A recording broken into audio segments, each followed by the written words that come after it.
El gerente del área de análisis económico de CPA Ferrer es el economista Nicolás Sichevsky. Bienvenido, ¿cómo estás?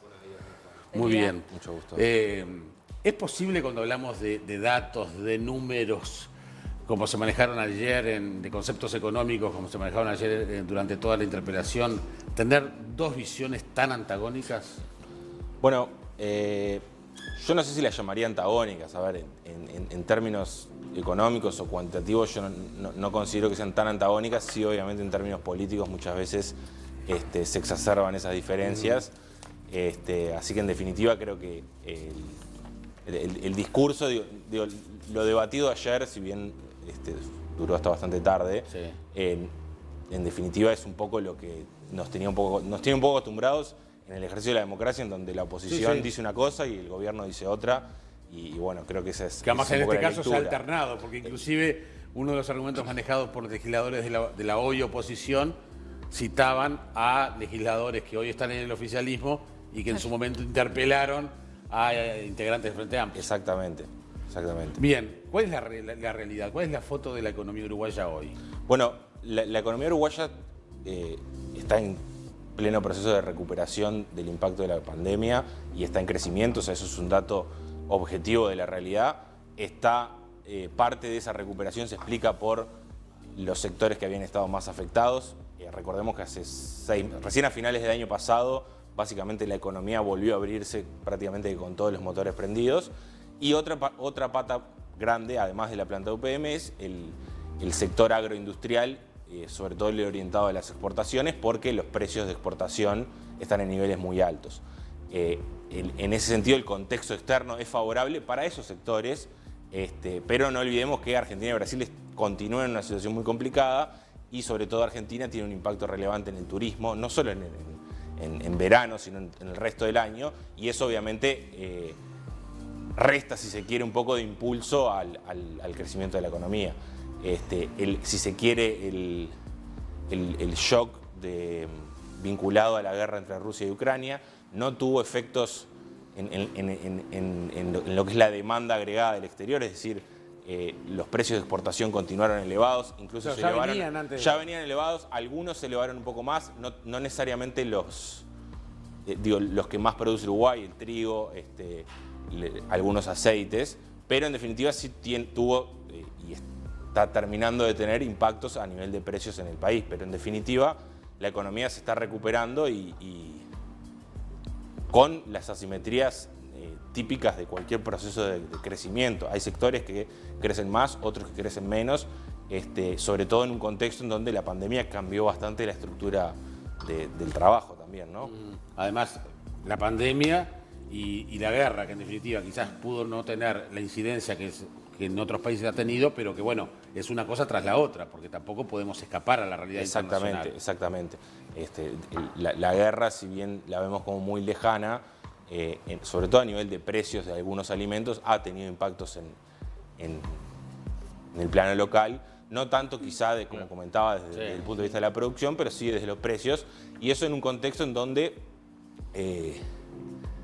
la asimetría en la recuperación y en el desarrollo del desempeño económico tiene cierto vínculo con el mercado laboral y la productividad de nuestra masa laboral. Ha sufrido varios cambios en los últimos años. Justamente te iba a preguntar de eso, ¿no? ¿Cómo analizás el mercado laboral? Porque para el gobierno las cifras de desempleo hoy son bastante mejores a las de hace algunos meses y mucho más comparado con periodos anteriores. Bueno, a ver, los datos del mercado laboral son en definitiva bastante claros en que el empleo se recuperó y está incluso un poco por encima de los niveles que tenía previo a 2019. Eso obviamente es una recuperación en donde algunos sectores tienen una demanda mucho mayor de trabajadores, los vinculados a la tecnología, por ejemplo, los vinculados a las industrias frigoríficas, y donde otros, por ejemplo, todo lo vinculado al comercio y los servicios vinculados al turismo, vinculados a los viajes de negocios, etcétera, o sea, la hotelería, todo ese gran grupo de sectores, obviamente todavía está bastante lejos de recuperar los niveles previa a la pandemia y son sectores muy intensivos en trabajo. Entonces, eso en definitiva explica parte de esta asimetría en la recuperación y que incluso tiene tiene sus efectos obviamente también en la recuperación de los ingresos. La semana pasada conocíamos el dato de los ingresos de los hogares en el primer trimestre de este año y se da la particularidad de que si bien el empleo se recuperó mucho más rápido en el interior del país, los ingresos en Montevideo se recuperaron más rápido y eso parecería ser, si bien no tenemos los datos individuales, parecería ser un reflejo de esta asimetría en la recuperación, donde algunos sectores de la economía están pujando mucho más la recuperación, otros no tanto, y ahí es donde creo que en definitiva tenemos que enfocar más ver esto más de forma estructural y ver, bueno, cómo lograr mejorar los niveles de productividad de la economía en donde todavía una gran parte de nuestros trabajadores tienen una baja capacitación. Nicolás, ayer atendiendo un poco a lo que fue la interpelación y atendiéndolo a lo que iba la oposición, ¿no? Hablando de que se estaba favoreciendo a sectores que justamente la coyuntura, la guerra y otras alternativas han dado que el agro haya explotado, o sea, con récords absolutos y las ganancias que ha tenido el agro en estos últimos años son realmente muy importantes frente a lo que han sido otros años, ¿no?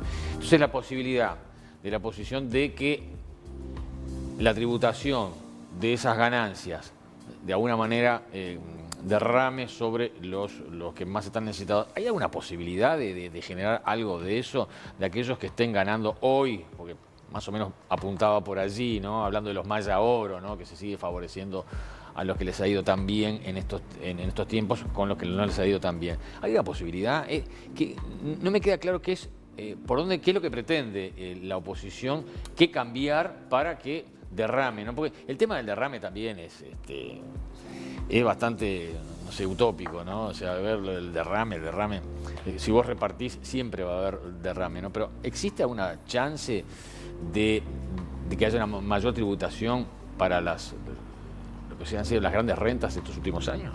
Bueno, creo que desde el punto de vista de la tributación, en términos generales, no ha habido cambios, y digo, es uno de los aspectos sólidos de la economía y de la institucionalidad uruguaya. No ha habido cambios radicales en los impuestos que paga cada sector en la economía, estoy hablando en los últimos 20 años. En ese sentido, yendo específicamente al derrame, si se quiere, tiene dos caras. Por un lado, la tributaria, como vos decís, las empresas que tienen más ganancias definitivamente pagan más IRAE, o sea, eso es un hecho de la realidad. Sí. Y por otro lado, en la economía real, las empresas que tienen una mayor demanda, como comentábamos, los frigoríficos, por ejemplo, obviamente demandan más insumos, demandan más trabajo y eso tiene su efecto en el resto de la cadena. Es verdad que hay sectores que derraman más que otros. Hablábamos recién lo del turismo. Si tuviésemos el turismo como en 2010 o el sector turístico funcionando como en 2016, 2017, cuando Argentina estaba muy caro, si se quiere, el impacto en el empleo sería mucho mayor y hoy en día la situación es totalmente opuesta. O sea, la situación en Argentina es la más compleja, si se quiere, desde la crisis del 2002 y eso tiene sus efectos directos en un sector que es muy demandante. O sea, en esa cadena de insumos que demanda, uno de los factores que más demanda es trabajo. Y eso tiene sus...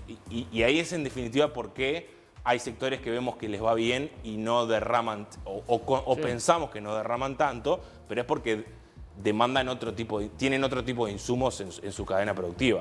¿Qué se podría hacer? A ver, en definitiva creo que no es sano andar todos los años viendo a este sector le fue un poco mejor, voy a cobrarle un poco más, porque en definitiva en un par de años los precios van a acomodarse y vamos a tener toda esta discusión de nuevo. Al revés. Y no es sano y de hecho no es muy razonable con incentivar la inversión en el país. La famosa regla de juego claras. Exactamente, que es uno de los aspectos que, a diferencia de casi la totalidad de Sudamérica, Uruguay es uno de los aspectos en los que se destaca y en los que es una de las cosas que usamos para compensar que somos en definitiva caros, que tenemos una población con poca calificación, que somos pocos. La regla de juego es uno de los sellos que nos destaca. No queda claro cómo puede ser que de forma intencional se pueda favorecer al Maya Oro, ¿no? Al tipo que le va bien, si es natural, o sea... Sí, a ver, yo creo que es un poco de lo que hablamos al principio, de la discusión política.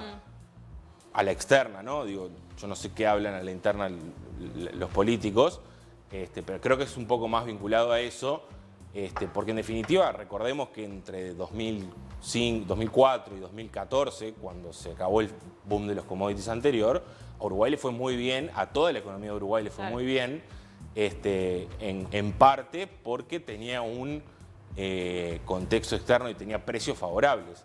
Es verdad que en ese momento también se estaba recuperando, el sector turístico era otro, que es una de las principales industrias de exportación del país, si bien no lo vemos como una exportación, pero en definitiva es una exportación de servicios. En definitiva, el sector externo mueve la economía doméstica y se vio bien claro a partir de 2014, o sea, sobre todo en 2015, entre 2015 y 2019, cuando los precios cuando el sector externo no nos acompañó, la economía se planchó bastante y eso creo que es razonable. Nicolás, ya estamos hablando, pero antes te quería consultar en cuanto a las medidas que anunció el gobierno, sobre todo favoreciendo a las personas más vulnerables. ¿Cómo se podría hacer un diseño del IVA personalizado y cómo puede beneficiar a aquellos que lo obtengan? Bueno, creo que las medidas justamente, más allá de que uno pueda decir que es un poco más, un poco menos, lo que fuere, creo que la innovación de ir por un lado el IVA personalizado y por otro lado agrandar un poco más el subsidio a la garrafa para las personas que tienen un beneficio a través del MIDES, creo que es bastante acertado, sobre todo porque va en esa dirección, que en definitiva es hacer más equitativa, si se quiere, la carga tributaria en un impuesto del IVA que pagamos todos por igual. ¿Cómo se podría incentivar más? Bueno, creo que lo que se está aprovechando ahora es el hecho de que el MIDES y el BPS tienen bien mapeados, porque son sus beneficiarios,